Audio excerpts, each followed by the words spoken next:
Welcome to the SwimSwam podcast. I'm your host, Coleman Hodges. Joining us today, he was a Summer Universiade medalist in 2007. He swam at the University of Indiana.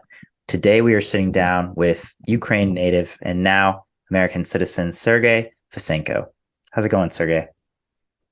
Oh, everything's fine. Thank you very much. It's a beautiful day here in Cincinnati, where I am right now, and I'm glad to see you and all the people who watch SwimSwam and listen to you guys. Read you. Don't wanna complication.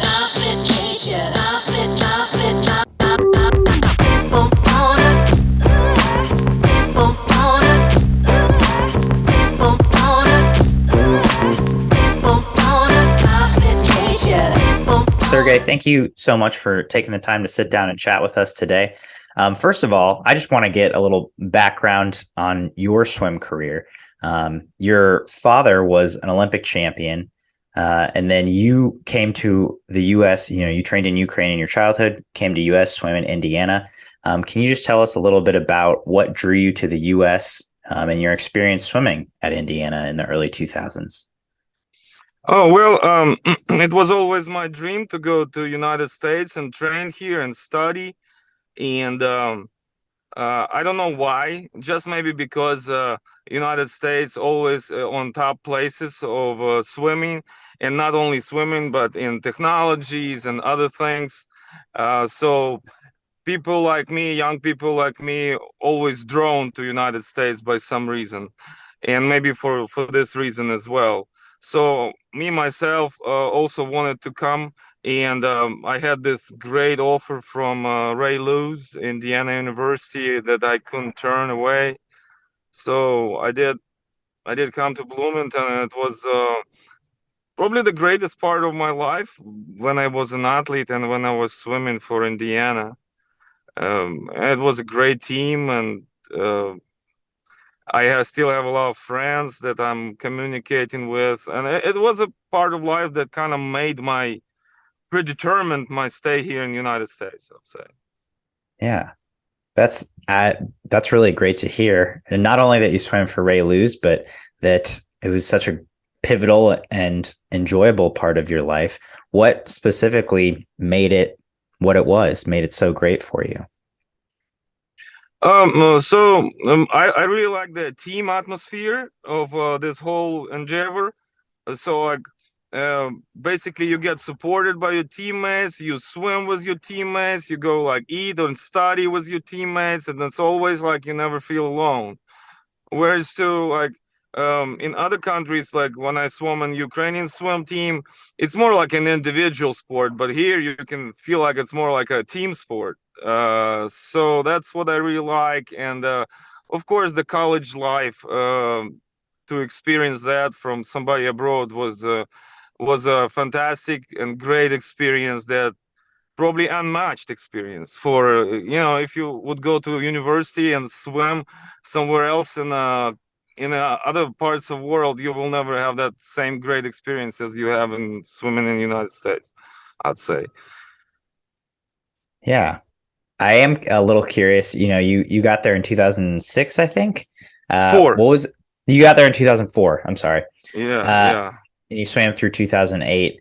What was it like training under Ray at that time? Well, I think he was still a young and very ambitious coach, as opposed now he's a superhero coach, I guess. And and he was still trying different kind of ways. Like we experiment with like a lot of dry land, or like getting up super early, like to like get more yardage done. Like I remember that 5:15 practices, that was like pretty brutal for me. Yeah, and we even made an agreement that he allowed me to come at 6, but I had to give my best in every practice. And I guess I said yes. He gave me that.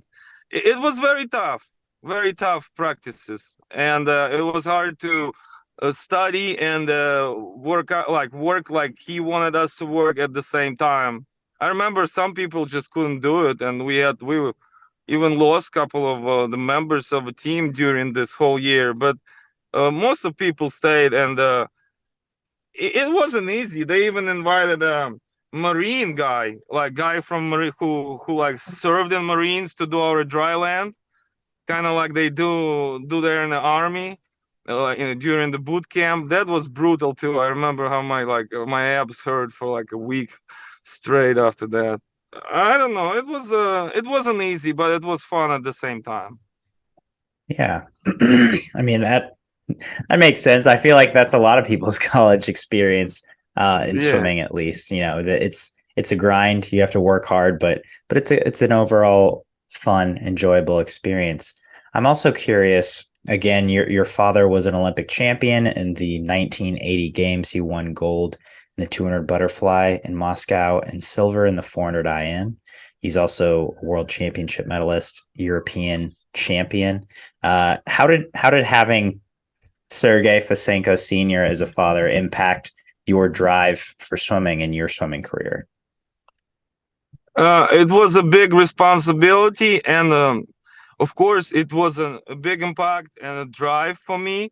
But at the same time, it also added pressure. Like I want to be like him, and unfortunately, I couldn't accomplish all that, and like that makes me feel unaccomplished somewhat, and always kind of was like a hope.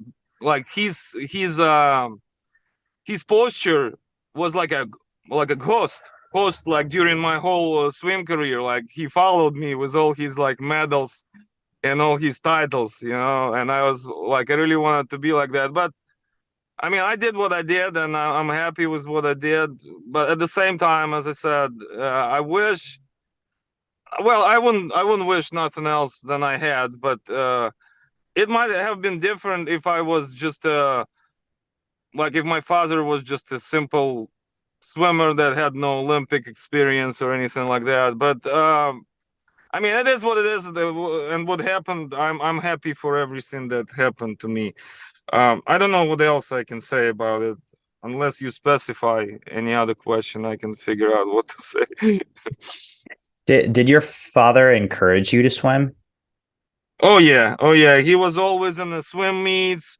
He would even want to come to China to watch me swim in Olympics. So yeah, he was a big supporter, but not as a coach. He never coached me though. Only when I was 7 years old, he taught me how to swim. But that's about it. I always had some other coaches, but as a That's supporter, yes, yes, definitely. Yeah. I mean, that's really great to hear. I mean, you competed in 3 Olympics.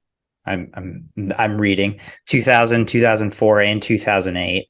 Do you feel Yes, like did you have a favorite of those three, or did you have a best experience at one of those?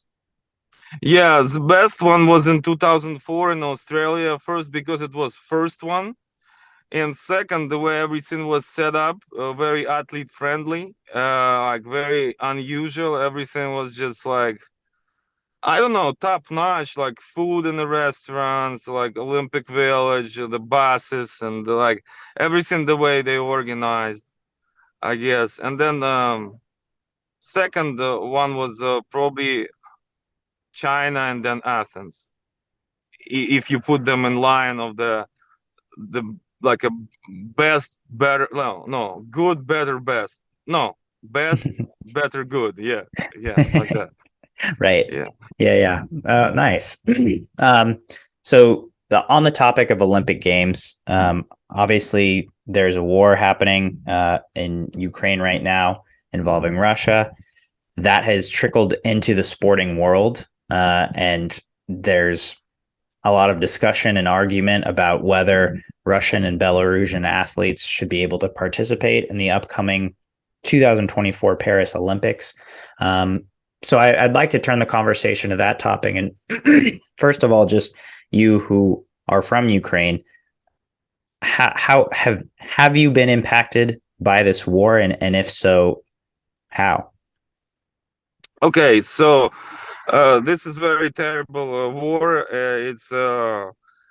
It's unspoken what Russians do in Ukraine with our women and children. I don't want to go very far into it because it's a hard topic, but um To answer your question short, I don't think Russian athletes supposed to be represented in any competition until the war is over and everything is figured out. And about Olympics, so a lot of Ukrainian athletes already died defending Ukraine. So technically, Ukrainian athletes dying defending Ukraine, their country, so they cannot represent Ukraine in Olympic Games because they're dead. And Russians, who are of course not fighting, they have somebody else fight for them in war, the athletes. They just gonna go to Olympics and just freely smile and run at the time where all Ukrainians are getting killed. I don't see how it's even coincides with the Olympic party that says that Olympic is for peace, is for peace, basically predetermination of Olympic is a peace in the world, and that's why it's basically created. How the country that started this war in the middle of 21st, in the beginning 21st century in our era, can be even considered to be a part of Olympics. I don't know. I really don't know. I'm strongly against it. Well, first because I'm Ukrainian, but second because I'm a human being, And as to talking that they're athletes, they're preparing, they have nothing to do with war, but they didn't say any word about that they're against it, right? So if you're a Russian athlete, if you're against war, try to go to a different country and try to compete for that country, for example, but competing for Russia, I don't see how it's possible in the Olympics. And if they do, I think that many countries will not even come and try to participate because they will be strongly against it. And the Olympics not going to be full. They're not going to be real Olympics, so to speak. Mm-hmm. I don't know if I answer all the questions. Please correct me if I didn't, so I can add to what I've already commented. Sure. I guess my first follow-up would be Ukraine has spoken about boycotting the Olympics if Russian and Belarusian athletes are allowed to compete. Do you feel like this would be a good move for Ukraine? And do you feel like it would make a difference if the Ukrainian athletes did, in fact, boycott? I never heard that Ukrainian athletes are gonna boycott. It's the first time I'm hearing it from you.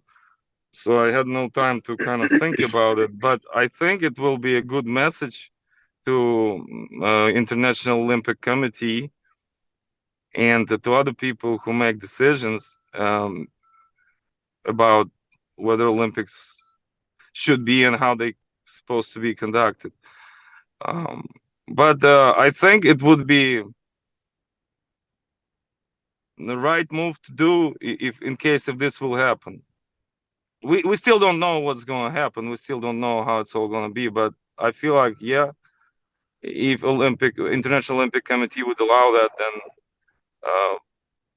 non-participation of Ukraine would be a right move to do. Yeah, as long as also maybe other countries like Poland, Estonia, Lithuania, Latvia, maybe will they support Ukraine as well? They already talked about it. If you remember, if you've seen that on news. So I guess that's a big possibility. Mm-hmm. And then to follow up on that, you said you don't think Russian, Belarusian athletes should be able to participate in anything until the war is over. Do you think there's a middle ground for athletes where both Ukrainian and Russian and Belarusian athletes could participate somehow? Do you feel like there is a theoretical middle ground for athletes there at all, or do you think it's a pretty hard line? I think it's a very hard line.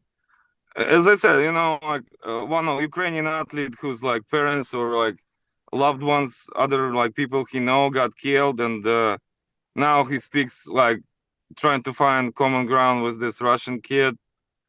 And what this Russian kid supposed to tell to Ukrainian guy? Oh, I'm sorry about our government, but I'm still want to come to Olympics and participate. I'm sorry, or what? I just I just don't know what he's supposed to say. Like how he's supposed to find ground, when their counterparts, their countrymen, basically doing all that in my country. I just don't know. It's hard. It's hard to. I mean, we know that this happened before in the history, right? But I don't know. This time it's hard for me. Maybe because I'm from Ukraine. I can't answer. I can't answer. I'm sorry. Sure. No, that's totally fine. I mean, I appreciate the insight you've given so far, because you do have a unique perspective on this situation, especially, from someone like me who's born and raised in the United States. I know what's happening on the outside, and I know what I hear from the news. But yeah, you offer a unique perspective to this situation, so I appreciate your honesty and you giving the time for that. Looking at your swimming personally today, can you elaborate a little bit on ways you're still involved in swimming and how you're looking to kind of jump back into this aquatic sphere? Yeah, I actually one of the things is my son still swims. He's 12 years old. He swims for Mason Manta Ray Club here in Ohio. But me myself, there was a situation when um, my former father-in-law, he's a famous coach and a swimmer in the past. His name is Mikhail Zubkov, and his daughter Katerina Zubkova was also a part of Indiana University and NCAA champion. So he's here in the United States now, and he's planning to do stroke analysis. Is when you film the swimmer and you show all kind of like critical analysis of his stroke, different sections of his stroke, power during the stroke, how hard you do the stroke and things like that. And he puts it all in a big report, gives to coach, and coach can basically based on this recommendation improve the swimming technique of a swimmer or give him other important advice, things uh, like the start, the turns also gets filmed and basically uh, studied in details, and then you can see by numbers where you can work more on your little things, and it does help uh, during the big competition. You get your time improved. So that's what we plan to do for University of Cincinnati or Xavier University for free, to kind of show what we can do, and then maybe somebody else would want to order that like they did before with Gennadius. Everybody know Gennadius. So, for you personally, what do you feel like you have to offer? I mean, obviously, you're a student of the sport. You were in swimming for a long time. You swim at a very high level. Are there parts of this specifically that you feel you bring to the table? Yeah, first of all, of course, I'm a university educated here in the United States, as opposed to Mikhail. His English is not completely like fluent. So my function would be to work with people like a manager, explaining, like talking in English, of course, and also like based on my own experience, I might, maybe show the mistake, kind of like in the water or somewhere else, try to explain it, maybe like based on my experience, tell what I felt when I did this and that move, um, something like that. Maybe that will help somebody, and will help my former father-in-law to kind of like figure out what to do here in the United States, because right now he has nothing to do and has big ambitions in the sport of swimming. So that might work for both of us. Who knows? Does it excite you to dive back into swimming in that form, after having, not been involved with it for a while, other than your son swimming? Oh yeah, sure. It's good to first of all even speak with people like you, uh, um, and then also meet my coaches and maybe my former swim friends who swam with me, and now they're coaches. And it's just basically an ability to kind of dive in and maybe even start swimming myself on the master's level, to try all these methodics we're trying to provide for other people. Maybe win a medal in masters, because I do start gaining weight and gaining weight, and I need to kind of keep myself in shape. So that might be a good start for it. Nothing happens for everything happens for a reason. So maybe this is also happening for a reason, I wish. Yeah, I mean, this sounds exciting. I'm certainly looking forward to keeping up with it and seeing if you guys are able to put on an NCAA road show and hit a lot of different colleges with this technique analysis, just because I think it's important, and I think a lot more people are accepting it nowadays and willing to make those changes and look at the video and see how they can make those little critiques that, as you said, make a big difference at the end of the season. Well, again, Sergey, I appreciate you taking the time to sit down and chat. Once again, any parting thoughts for our audience before we sign off today? Well, just stay positive and support Ukraine if you can. That's all I want to say. And swim fast. For everybody who swims, swim fast, swim smart, and just improve every day.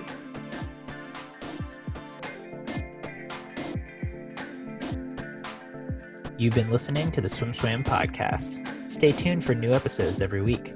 You can take SwimSwam podcast on the go by subscribing on your favorite podcast platform.